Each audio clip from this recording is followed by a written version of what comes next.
आज की पावन बेला अपने आप में एक मिसाल है। राग में डूबे हुए रागियों के लिए एक रसाल है। और ऐसे समय भी तुम्हारे दिल गुरुओं के प्रति न झुकें तो समझना कि तुम्हारा साहस तीर्थंकरों से भी विशाल है। आज के दिन वो पावन दिन है जिसमें साधुओं की आहारचर्या की शुरुआत हुई, और वो चर्या की शुरुआत किसी और ने नहीं की, खुद आदिनाथ भगवान के द्वारा, जो परम पात्र भी थे, परम दाता भी थे, ज्ञान की अपेक्षा से परम दाता थे, जो उन्होंने जीवन को सुख शांति का मार्ग दिया है। और पात्र की अपेक्षा से वो पात्र थे जिस पात्र में जाते ही लोहा सोना हो जाता है। श्रावक का दान भी वहाँ जाकर परम पवित्र होता है। तो कहते हैं कि कुछ काल में वो मोक्ष भी चला जाता है। वो आज का त्यौहार वो महान त्यौहार है। आज का त्यौहार अक्षय तृतीया का त्यौहार है, और अक्षय तृतीया अपने आप में कहती ना हो क्षय। वो तिथि भी अक्षय हो गई, वो तिथि भी पावन हो गई, वो दिन भी पावन हो गया जिस समय कि ऋषभदेव को 1 साल के बाद, कहते हैं 1 साल कुछ दिनों के बाद आज के दिन राजा श्रेयांश ने पड़गाहन करके आहार दिया था। और इसकी शुरुआत, शुभ कार्य की शुरुआत आज नहीं की थी। उन्होंने 10 भव पहले महाबल की पर्याय से ये शुरुआत हुई है, लेकिन पूर्व भव में जो उन्होंने राजा वज्रजंग और श्रीमती की पर्याय में आहार दान दिया था, उसका कितना संस्कार पड़ा। आज लोग कहते हैं क्या ज़रूरत है आहार दान की, क्या ज़रूरत है पूजन करने की, क्या ज़रूरत है। अरे अभी करोगे तो कई जन्म बाद तुम्हें फलीभूत होगा, और अभी बीज दोगे तो एक दिन वृक्ष आ जाएगा, अभी बूंद दोगे एक दिन सिंधु आ जाएगी, एक दिन बिंदु भी तुम्हारी सिंधु हो जाएगी। वो दिन राजा श्रेयांश के जीवन में आया। उन्होंने राजा वज्रजंग और श्रीमत की पर्याय में अपने ही युगल जोड़ों को आहार दिया था। अपने पुत्र जो मुनि हो गए थे उन्हें आहार दिया था, और इतनी भक्ति भाव से दिया था कि आने वाली पर्याय में उन्हें इतना पुण्यबंध हुआ, क्योंकि जिन्होंने व्यवधान किया था वो हम पढ़ते भी हैं स्तुति में, कपिस्वान सिंगनी विलाली बेली विचारे तिरियंचि जिने रंचिना तबोध चितारे इत्यादि को सुविधाम देसी विधाम मिधारे हम आप से दातारी को प्रभु आज निहारे। कपिस्वान सिंह नीवलाली बेल विचारे, ये कौन थे? बंदर थे, सांप थे, नेवला थे और शेर थे। ये पूर्व जन्म में राजा, मंत्री, पुरोहित और सेनापति थे। इन्होंने द्रव्य दान खाया, उसका परिणाम तो त्रियंच हुए। लेकिन त्रियंच होने के बाद भी जब राजा वज्रजंग और श्रीमती आहार दे रहे थे तो ये देखकर अनुमोदना कर रहे थे कि हम भी ऐसे ही आहार देते थे, हमने क्या पाप किया जो ऐसे हो गए। और जाति स्मरण हो गया, आंसुओं से अपने पापों का प्रक्षालन कर दिया। मुनिराज के चरणों में बार बार नमन का भाव आया कि मेरा उद्धार करो। और मुनिराज के उद्धार और आहार दान देखने से आपको पता है भरत के बेटे होकर मोक्ष चले गए उसी काल में। लेकिन इतना ही नहीं, आज का दिन बहुत पावन है। लोग कहते हैं भगवान को 6 महीने आहार नहीं मिला, लेकिन आज का दिन वो दिन था जब इक्षु रस का किया पारना, जय जय देव महान। इक्षु रस का पारना कराया। 6 महीने से ज़्यादा पहले तो ध्यान में बैठे रहे, फिर 6 महीने तक विधि नहीं मिली। सोच कर देखना, यदि अनजाने में भी किसी को व्यवधान बनोगे तो कितना परिणाम भोगना पड़ता है। अनजाने में भी जो कर्म बांध लोगे उससे भी भोगना पड़ेगा, मंद कसाय से बांधोगे उससे भी भोगना पड़ेगा। आदिनाथ ने, ऋषभदेव ने जब राज्य अवस्था में थे तो 80 कृषि, वाणिज्य, विद्या, शिल्प की कला सिखाई। और कहते हैं कि पहले भोग भूमि थी, लेकिन धीरे धीरे भोग भूमि लुप्त होने लगी और कर्म भूमि का प्रारंभ हुआ। कल वृक्ष नष्ट होने लगे, और जब कल वृक्ष नष्ट होने लगे तो जनता के सामने एक बहुत बड़ी समस्या थी कि अपना जीवन यापन कैसे करें। आप होते तो कहते अपना पेट आओ, हम न जाने को खाओ। लेकिन जो तीर्थंकर प्रकृति लेकर आए हैं, जिनके पंच कल्याणक में से 2 कल्याणक भी हो गए हैं, पक्का है कि मोक्ष जाएंगे, पक्का है तीर्थ को चलाएंगे, जो इनके संसर्ग में आएगा वो भी तिर जाएगा, स्वयं भी तिर जाएंगे। ऐसे महान पावन आत्मा भी लोगों के दुख दर्द को देख नहीं पाई और उन्हें जीने की कला बता दी।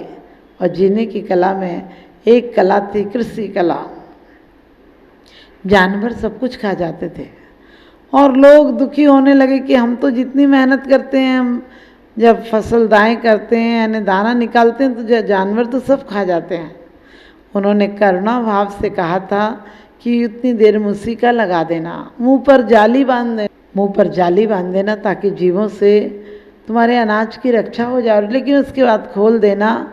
और लोग भूल गए थे, असावधानी में थोड़ी सी गलती हो गई, 6 घड़ी के लिए ज़्यादा बंधी रही वो और उसी का परिणाम भोगना पड़ा कि विधि नहीं मिली।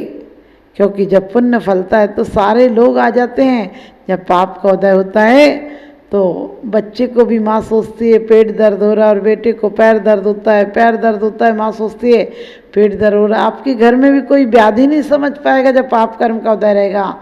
जो देवता स्वर्ग से भोजन लाए थे, वस्त्र लाए थे, जन्म होने के पहले नगरी सजाने के लिए आए थे, रत्न वृष्टि की थी 15 महीना, सारा कुछ तो देवताओं ने किया था। खेलने के लिए देवता बालक बन के आए थे और खेल खिलौने भी स्वर्ग से लाए थे, भोजन भी लाए थे, सब कुछ लाए थे। वो देवता क्या सो गए थे? वो देवताओं को ये होश नहीं रहा कि ये तो तीर्थंकर हैं, इन्हें आहार के लिए नहीं, कोई किसी को सपना दे देते, नहीं कर पाए। क्योंकि अपने जब स्वयं का पाप कर्म का उदय हो, वो देवता भी कुछ नहीं कर पाए, क्योंकि उन्हें भी पता था कि ये तो महाभाग्य पुण्यशाली, इन्हें आहार की जरूरत नहीं है।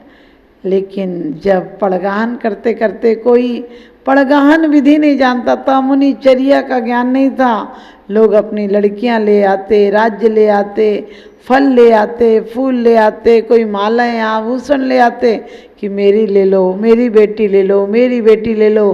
कोई राजा कहता मैं राज्य भी दे दूंगा, तुम ऐसे क्यों परेशान हो रहे हो? लेकिन वो परेशान नहीं हो रहे थे, वो तो शान से ऊपर उठ गए थे। वो तो अपनी सच्ची शान को पाने के लिए प्रयत्नशील थे, उन्हें हार की जरूरत भी नहीं पड़ती। वज्र सब नाराज संगनन था, लेकिन उनके साथ जो 4000 मुनि दीक्षा ले गए थे, उनकी भी आहार अच्छा नहीं मिलने की, अनुकूलता नहीं होने के कारण, तपस्या नहीं होने के कारण, वो आहार ना मिलने के कारण भ्रष्ट हो गए थे। और इसलिए इस परंपरा को अक्षुण्ण चलाने के लिए, इस आहार दान की प्रवृत्ति चलाने के लिए आहार चर्या को निकले। लेकिन सिंह वृत्ति थी, जब तक विधि नहीं मिलेगी तब तक कोई समझौता नहीं करेंगे। शरीर के सामने योद्धा की तरह खड़े थे कि या तो मेरी शर्तों को मानो वरना तुझे छोड़ दूंगा। और आप सबको पता होगा वो योद्धा जीत गए, आहार के लिए कोई समझौता नहीं किया। लेकिन जो संस्कार थे राजा श्रेयांश और सौम के पूर्व जन्म के, राजा वज्रजंग और श्रीमती की पर्याय में जो आहार दिए थे, वही उन्हें जाति स्मरण हो गया, सपना आ गया। और सपना आने के बाद उन्होंने पड़गाहन करके आहार दान दिया। आज की वो तिथि है जो मुनि मार्ग को भी प्रशस्त करती है, श्रावक मार्ग को भी प्रशस्त करती है। आज की वो तिथि है जो दाता और पात्र दोनों को धन्य कर देती है और तिथि धन्य हो जाती है, तिथि त्योहार हो जाती है। संसार में त्योहार कई प्रकार के होते हैं, कोई आध्यात्मिक होते हैं, कोई सामाजिक होते हैं, कोई पारिवारिक होते हैं, कोई रूढ़ी होते हैं, कोई राजनीतिक होते हैं, कई प्रकार के होते हैं। अध्यात्म के भी त्योहार होते हैं, कोई घटनाओं से संबंधित होते हैं। लेकिन आज का त्यौहार वैशाख की गर्मी में समझिए कि शीतल छाया मिल गई, श्रावकों को एक मार्ग मिल गया कि श्रावक मार्ग में रहते हुए अपने जीवन को धन्य कैसे करते हैं। ये अक्षय तृतीया हो गई। अक्षय का मतलब आपको पता है, लौकिक में भी व्यवहारिक जीवन में भी आज के दिन को लोग कहते हैं कि अंशुदास आया है। यदि पाणी ग्रहण करना है तो भी आज के दिन बहुत शादियाँ विवाह होते हैं, सांसारिक बंधनों में बनते हैं। लेकिन आज के दिन कई दीक्षाएं भी होती हैं, कई मोक्ष मार्ग पर भी बढ़ते हैं। और आज का वो पावन दिन है कि आज के दिन अक्षय तृतीया हो गई, देवों ने रत्न बरसाए, पंचाचार्य हुए और श्रावक धर्म का शुरुआत हो गई, दान तीर्थ की शुरुआत हो गई। और दान तीर्थ के नहीं, आज के दिन महापर्व माना जाने लगा। अनेक प्रकार से लोग मानते हैं, हिंदू लोग भी मानते हैं, हिंदू लोग भी मानते हैं कि व्यास जी ने और गणेश जी ने आज के दिन अक्षय तृतीया के दिन ही उन्होंने शुरुआत की थी महाभारत ग्रंथ के। और कहते हैं आज के दिन ही गंगा जी स्वर्ग से, हिंदू पुराणों के अनुसार स्वर्ग से जमीन पर आई थी।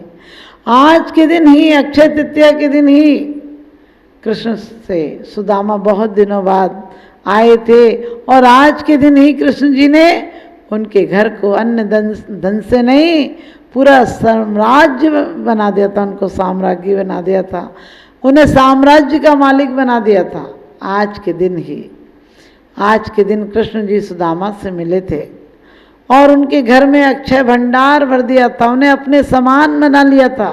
भक्तांबर में कहा भी है कि उस सेठ से, उस धनिक से क्या फ़ायदा जो अपने आश्रय जनों को अपने ऐसा ही रहने देता है, अपने समान नहीं बनाता है। और आज के दिन बैसाख की तृतीया से शुक्ल पक्ष के दिन से 21 दिन बहुत गर्मी पड़ती है। हिंदू पुराणों के अनुसार आज के दिन से 21 दिन तक कृष्ण को चंदन का लेप किया जाता है। इसका मतलब है वो चंदन का लेप उन्हें कोई कष्ट नहीं है, लेकिन जिंदगी में हम दूसरों के लिए शीतलता का कारण बने, हम चंदन की तरह बने, मिट जाएं, पिस जाएं, जल जाएं, लेकिन अपनी सुगंधी छोड़ जाएं।